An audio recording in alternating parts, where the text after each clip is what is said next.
So y'all are listening to Into the Metaverse episode number 3. We did an episode back in December forecasting the Red Village and BYOP and Riot Racer, and of those 3 games, BYOP I think in 1 month went 20x, or not 20x, sorry, 10x from the floor to the max, the all-time highs. So we're just covering games that we're a part of. We're covering new games that are up and coming that we're all into, games that are on our kind of our forecast, and then also the updates of certain games that are coming out. If you watch us normally and this is your first time, like you're joining the crypto channel, we are ZRun racers and content creators in Z.Run. We run on a multitude of different platforms. MJ and us do a teaching seminar and some race analysis on Mondays for Zero to Hero. On our Wednesdays, we have the Smoke Show, which we're hosting a 100-plus stable tournament right now, and the grand finals are this Wednesday with a computer giveaway. And we also just randomly collab here and there with other people, and MJ covers Zed Runs on Thursdays. So today, everybody, what's on the agenda today? MJ, I know you're going first. What's on the agenda? Kicking it off, pun intended, with some FOOTIUM.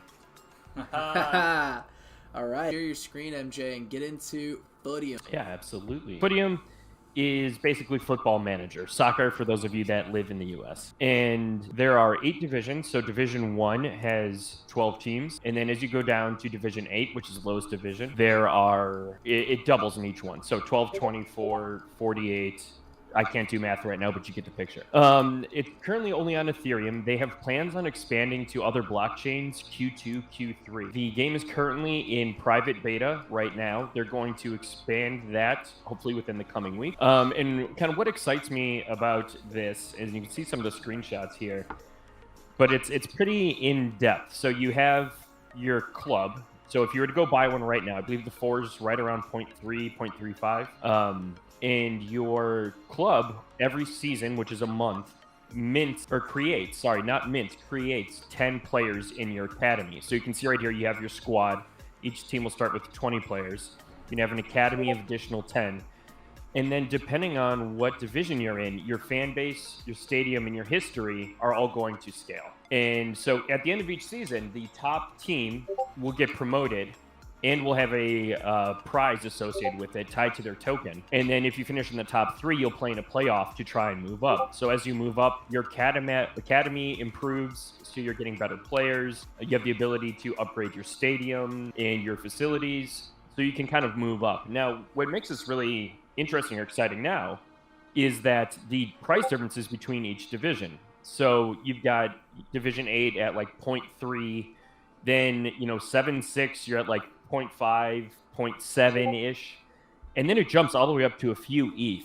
The Division 1 clubs are going for 20 plus ETH if they're even available for sale. So if you can play this right and really develop your club, if the values hold, which they could change at any time, you're going to get a really high value or return out of that. Going back to that academy, it's a really kind of unique way of generating money for yourself or your club is that with those 10 players your club creates, you don't have to mint them. So you basically get them at no cost until they turn 21. And then you have the choice of letting them go or signing them on. And the price to sign on a player is tiered, cheapest being Division 8 all the way up to Division 1. They've hinted at about $10 a player for a Division 8 player. So yeah, they released today or yesterday their kind of breakdown of their economy. I won't say tokenomics because I feel like it's more than that. So they plan on generating revenue, not necessarily from the more players that are in it, but how active each team is. So the teams are capped. You can't create more teams right now unless they go to other chains. So for every player that's sold, the money goes directly to them. Players that are traded, a percentage of that money goes to them. And then those are in turn given out as prize pools and split between the different divisions. So I thought that was kind of cool. Also, they'll generate money from stadium upgrades, which will improve things like morale, home field advantage. They want to try and strike a balance between pay to win and play to win. Or play to earn. They realize they can't totally get rid of that, but they're working on mechanisms to try and curb that and reduce the effect so that it has diminishing returns. So you can't have a whale come in at Division 8, just drop tons of ETH, and then move up to Division 1 right away. Or, I mean, they'd have to move up. They can't go directly to 1, but they move up division. Along with that, they're also going to be selling rare players, and they've hinted at players being actually licensed off of real soccer players, which is pretty cool. So they're going to release 20 of those this season. They're going to have a much higher ceiling for their development, which will be pretty cool. And what I like about that roadmap that they developed was they give the numbers for their calculations and projections. And they say, hey, this isn't set in stone. We know it's going to change, but here's what we're basing it out of, so you can have that transparency and visibility. So if you look at that, you can say, hey, I really like these numbers. I don't like these numbers. You can kind of get an idea of, like, does this economy make sense? Is what they're saying they're going to do, does that make sense to you? That's kind of like the depth of the club. As you scroll through their homepage, you start to see the depth of the individual players themselves. And this is a point that I think is really, really important. So you've got your details, left-footed, right-footed, height, nationality, weight, kind of your basic information, your known attributes pertaining to soccer, crossing, passing, shooting, and then hidden attributes, which will be really cool. So retirement age, resilience, passion, injury prone. In their first season of the private beta, in I believe the first match, a player had a hat trick and immediately drew a lot of attention. And this is on a test net, so people aren't actually spending money. But a big offer was put in for this player. The player that was accepted, players brought over to the club and did not produce at all for the rest of the season. So going off of, 1 or 2 great performances is not necessarily a great strategy to look at when developing, buying players. And that's something that, in a lot of other games where, you see that high performance as a true outlier, oh my gosh, this is going to stick. Not necessarily the case in FOOTIUM. So I think that's pretty cool. And then the whole player staking. So they reach a retirement age, recycling through players all the time. They can become coaches. They've mentioned creating statues in your stadium for your player, which I thought was pretty cool.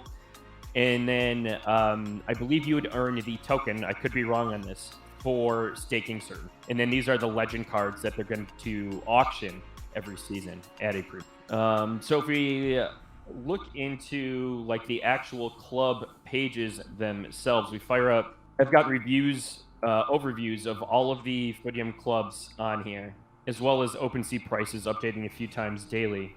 But if you click the FOOTIUM link, you'll go to the official FOOTIUM page of the club where you can get some more in-depth information right now. And you can see the different kit colors, where they stand in the division, so division and league, who owns it, stadium capacity, performance, and then any news associated with that club. And then they also have a stadium kind of overview. I'm in one of the lower divisions, 7 out of 8. So it's not going to be anything special when it comes to actual stadium. But you can kind of change the views, see how it looks. As far as the actual gameplay itself, it's going to be text-based for now. They've talked about wanting to actually have, 3D animations and players moving around. But, if you look at old school Football Manager, that's how this was, generated. And that's how this was started, was just off of text-based. So there will be a slight performance edge to managers that can actually watch the game and participate in them. But they said that won't necessarily be a make or break thing for performance overall. What does their roadmap look like? Is there a timeline for some 3D gameplay over text?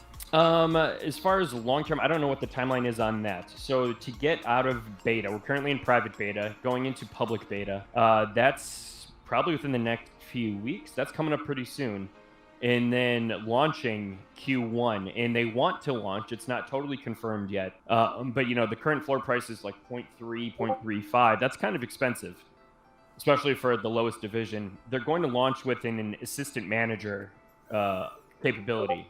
So if you want to go in with a buddy or a group of people to help fund it, you can basically give them a login to come in and help manage the squad as well, to help improve performance. It's not something they officially have said that they're doing this 100% for sure, but it's something they want to try and launch with. So we have a couple questions in the chat. Sure. Going through these, they said the players who are airdropped, do we keep them or they're loaned to us, and with the ability to mint them for keepsies? And I think the chat kind of answered it, but I'm pretty sure it works is that the players are airdropped to you, and then if you mint your player, you get to basically keep them. If not, it goes to the OpenSea market, and anybody can mint your player if they so choose after the age of 20. Yeah, and I think it might be an internal market, as a way for them to generate more money. I could be wrong on that. But yeah, once it's airdropped to you, you can develop that player. I believe you can play with them, but you can't officially sign them. And if you don't sign them by the time they turn 21, they will go to the open transfer market. So flipping to the 3-phase right now. So we can just talk about FOOTIUM for a minute.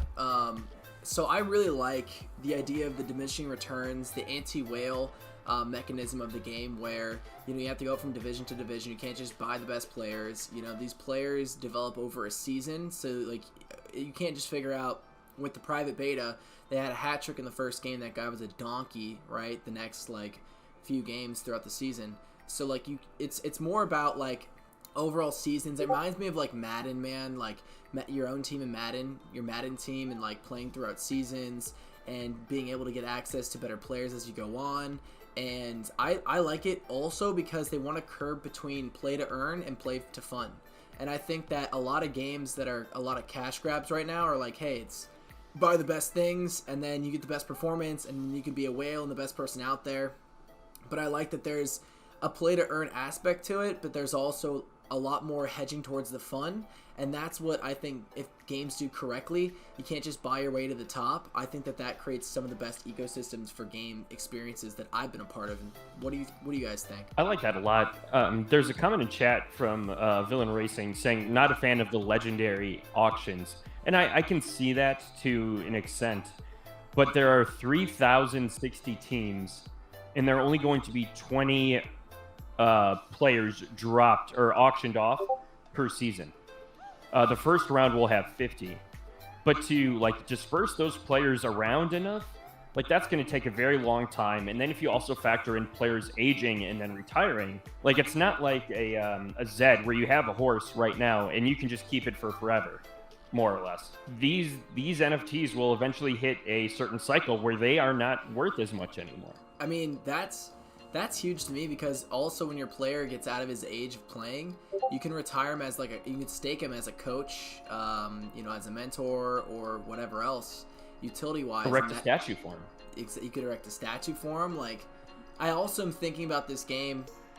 I imagine this, and this is what we talked about earlier. This is the next FIFA. This is legitimately the next FIFA in crypto. And I see people designing their own stadiums one day. I see people, custom designing, their fan bases, and this totally being in the metaverse. I can literally see it. You run your own team, your own club, you have your own fans, and it's like esports, but cooler because you're literally, how many people watch FIFA on Twitch, and how many people watch YouTubes on FIFA? There's an ecosystem. Oh my God, so many. So many. Millions. Tens of millions of people watch FIFA on YouTube. So, I'm glad you brought that up because a big part of this is the social aspect. People are making Twitter accounts for their clubs, for their ownership groups. FOOTIUM has created Twitter banners for you if you want to do that. One club or group has already been sponsored by someone, and they're looking for sponsors for the individual divisions, trophies, things like that. So this has a very high trajectory and, can be sustained, a very long-term vision behind it, which is cool. It's not just we have our roadmap and we're done. No, this is going to continue to grow and evolve. And the other part is they've also hinted at being able to adjust or tweak the club colors or logo or name. Now, some of those I think they backpedaled on, but they've hinted at wanting to give that ability to some extent.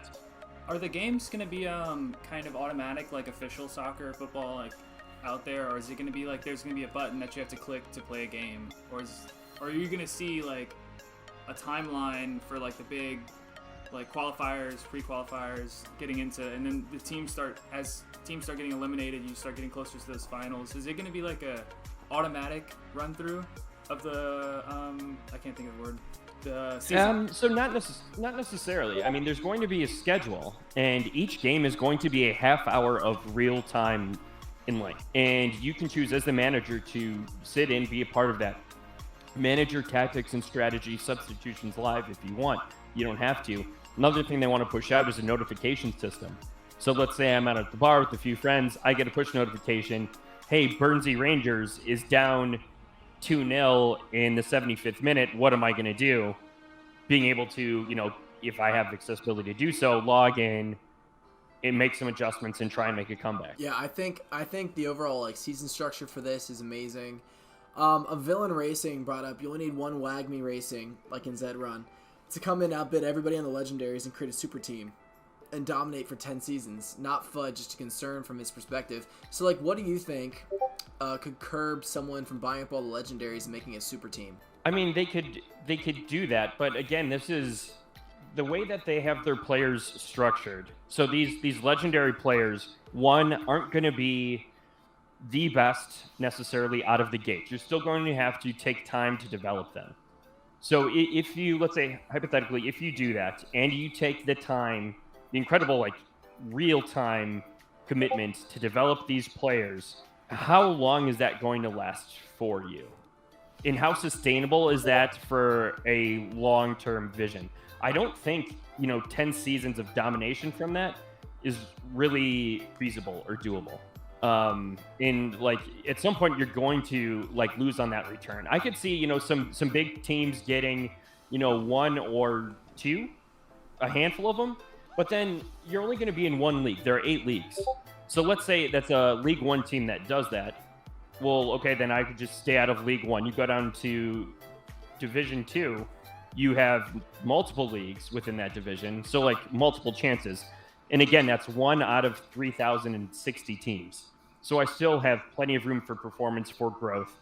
It's not like you're dominating a Zed race where you can compete against anyone, completely tank. Like, you're still going to be pretty isolated, whatever position you're at. So let's say worst case scenario, they buy up everyone, huge time commitment, and it really isn't going to affect the greater ecosystem that much.